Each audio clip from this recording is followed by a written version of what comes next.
just media to the sternocleidomastoid, aring sternocleidomastoid nga muscle, ready. Okay? Then, press your index with the fingers. Mag-check kita, doon normal mag-check. Press just inside the medial border of where sternocleidoid muscle, roughly at the level of the cricoid cartilage. Avoid pressing on the carotid sinus, which lies at the level of the top of the thyroid cartilage. So, thyroid sa babaw, hindi kita magpugongge. Ano na di ako no? Okay? Dali lang nga sa kilid do. Na. Left carotid artery, use your right fingers. Never press both carotids, of course. Hindi pag mamuna sa madulaan sa ginhawa. This may decrease blood flow. Oh, tiyara na hinamba ko bago lang mas madulaan siya ginhawa. This may decrease blood flow to the brain and induce syncope. Slowly increase pressure until the maximum position is felt and then slowly decrease pressure until your vessels pressure. Amplitude of the pulse. This correlates reasonably well with the pulse pressure.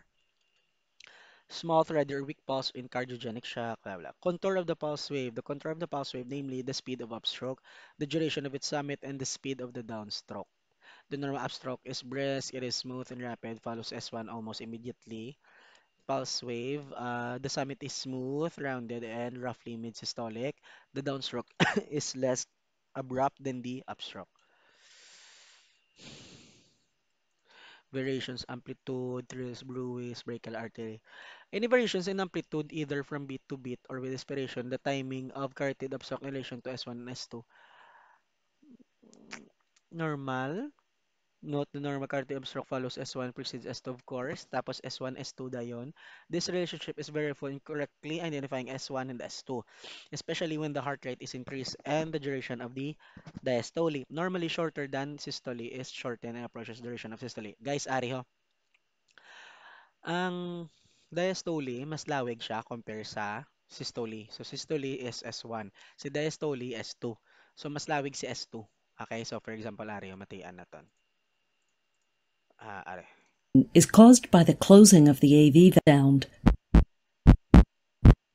The first, Diba? Do may rest pagawa after ni S2. Okay? This relationship is very helpful in correctly identifying S1 and S2, especially when the heart rate is increased and the duration of diastole normally shorter than diastole. Thrills and bruits during palpation of the carotid artery, humming vibrations or thrills, duga vibrate, that's your thrills, that feel like the throat of a purring cat. Purring cat, okay, may be detected. That's your thrills, okay? Routinely, but especially in this presence of a thrill, listen over both carotid arteries with the bell of the stethoscope for a bruit, a murmur-like sound of vascular rather than cardiac origin. Brachial artery, use the index, my fingers to feel the pulse, just medial the biceps tendon. Pila na ka minutes? 17 minutes na guys. Okay lang, kaya na. The patient's arm should rest with the elbow extended, palm up with your free hand, and you may need to flex the elbow varying degree to optimize muscular relaxation. So brachial artery. Brachial artery. Use the index and the fingers to feel the pulse just medial to the biceps tendon. So biceps tendon. O, dali lang sa dalom. Patient's arm should rest with the elbow extended. Hindi ko di ma-rest. Basta rest lang guys Elbow extended up and palm up. Palm up. Okay? Tama na. With your free hand, you will need to flex the elbow to varying degree to get up to muscular relaxation. Steps for assessing the JVP, make the patient comfortable, blah, blah, blah. JVP, amo to ginabla ang 30 degrees, ang sa liog. Okay, that's your JVP, jugular vein. Amo ni siya. Si hepatojugular, hepato, magamit ta hepato. Anong hepato? Gani? Uh, leber. Are, hep. Mm.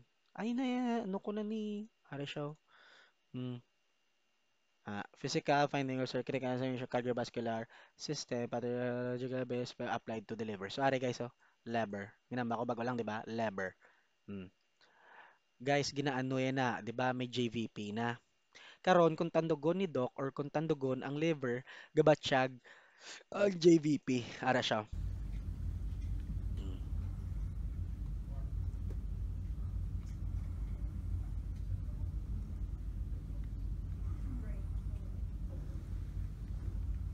Mm. Di ba? Awkward. Charot. Okay, hepatojugular reflux. Hepato is sa liver, kung tandugon, naga-reflux sa JVP, sa jugular vein. Okay, sa jugular vein. Okay. If heart failure is suspected from the patient, history of physical examination, the jugular vein pressure is elevated, perform the hepatojugular reflex maneuver. So, maneuver. Position the patient supine with the head of the bed, same angle. Same lang man. Place your right hand with fingers pointing toward the patient's head over the right upper quadrant of the patient's abdomen, just below the costal margin as seen on the next page. Blah, blah, blah. Okay. The heart. For much of the cardiac examination, the patient should be supine, gahigda. Okay. The upper body raised by elevating the head of the bed or table to about 30 degrees. Two other positions are also needed. Turning left side, okay, and sitting and leaning forward. Amo na ginamba ko nakagina, pwede man nga gapungko, nga naga-lean forward, okay? These positions bring the ventricular apex and left ventricular outflow tract closer to the chest wall. Note the anatomic location of sounds in terms of intercostal spaces and their distance from the mid-sternal or mid-clavicular lines. The mid-sternal line offers the most reliable zero point for measurement, but some feel that the mid-clavicular line accommodates different sizes and shapes of patients, blah blah. S1 is the first of these sounds, S2 is the second, and relatively long diastolic interval separates one pair from the next. S1 is sometimes called lub and S2 dub. Amo nang ginambal nga? Lub dub. Lub dub. Lub dub. Okay? Listen for the lub dub sequence to distinguish the two sounds.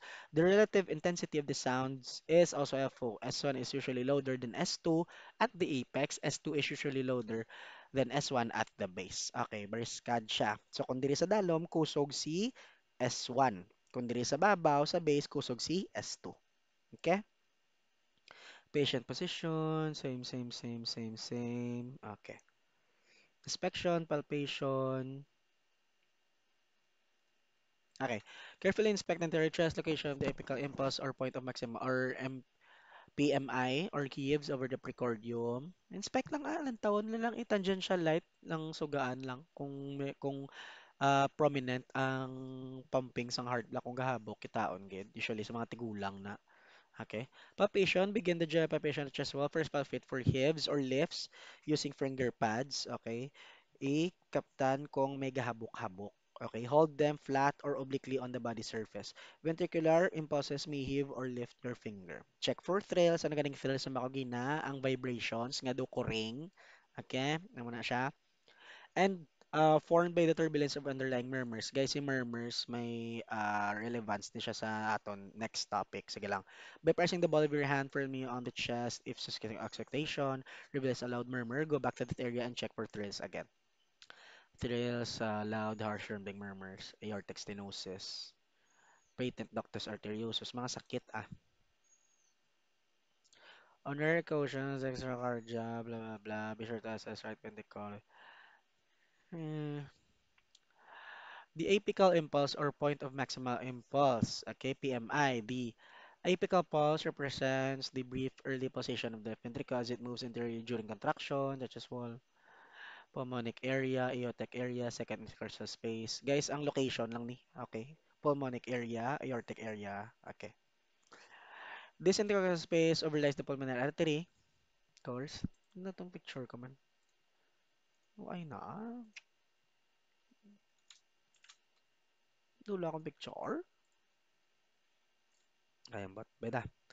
Okay. Percussion is rarely used today to estimate cardiac size. Why nakita ga percuss guys? Okay, kay makita na siya sa X-ray kag ECG. Aga percuss kita kay ilang taon ng tan hour gina-estimate natin ng cardiac size amo ng purpose ng percussion. Auscultation, the diaphragm. Diaphragm is better for picking up the relatively high pitch sound of S1 and S2. Ang diaphragm lang dako, di ba ang gamay ang bell?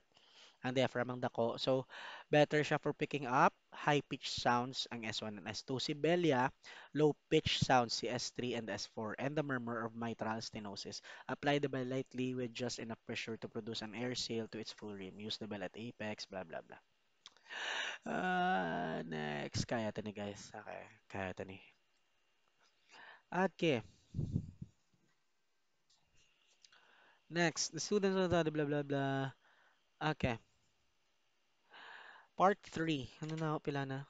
24? Kaya na, 6 minutes. Part 3, okay, the Scottory sounds. S1, S2, kag split S2. Aring split S2, guys, oh.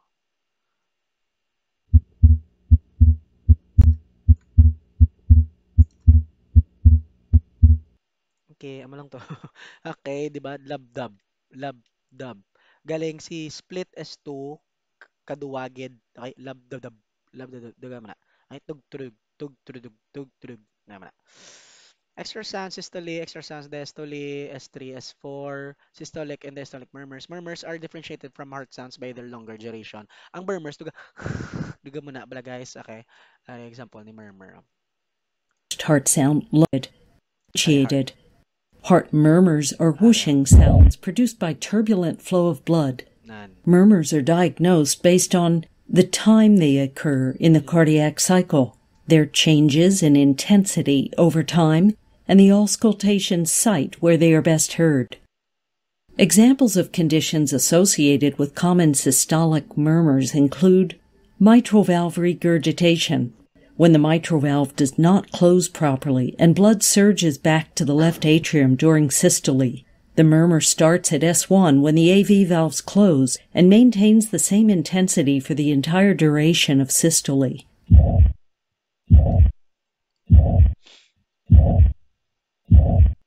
Nan. Amo to.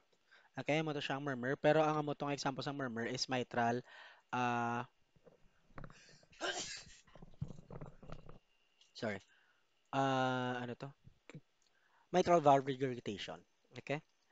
Time the murmur nga ginano ang murmur gina-check gid kay nga time niya, is it in systole or diastole, locate where the murmur is loudest on the precordium or at the base cerebral at the apex. So diin kusog si murmur diri sa babaw ata sa kay base or diri kay apex sa dalom. Okay?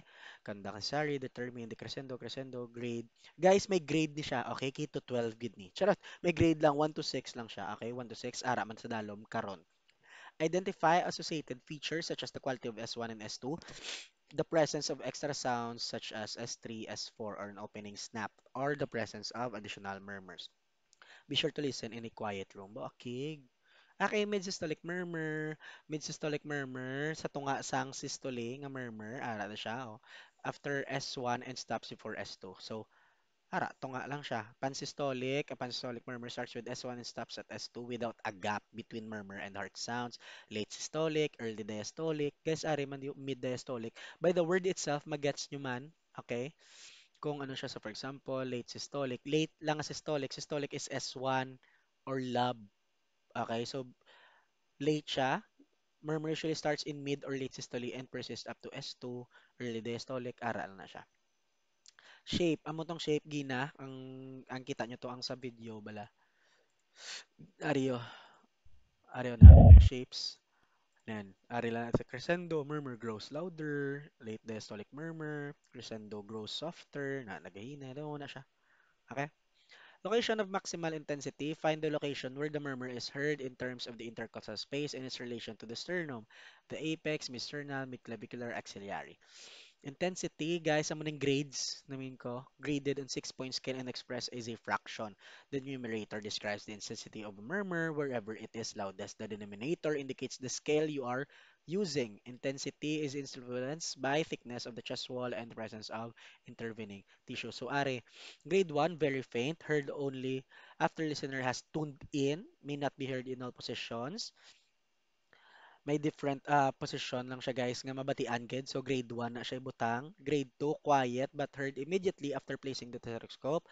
Grade 3 gahod gid. Grade 4 gahod-gahod kag may palpable thrill. Guys, mapalpate mo ang thrill. Grabe na ginaya. Grade 5 very loud with thrill may be heard with the stethoscope is partly of the chest. Wow. Grabe. Ari grade 6 gagahod na gid siya. May be heard with stethoscope entirely off the chest. Maskin wala stethoscope guys, gagahod gid siya bation gina grade 6 na na. Okay? Murmur. Health promotion. I pitch, ari pitch. This is categorized as high, medium, low. Quality described in terms such as blowing, harsh, rumbling, musical.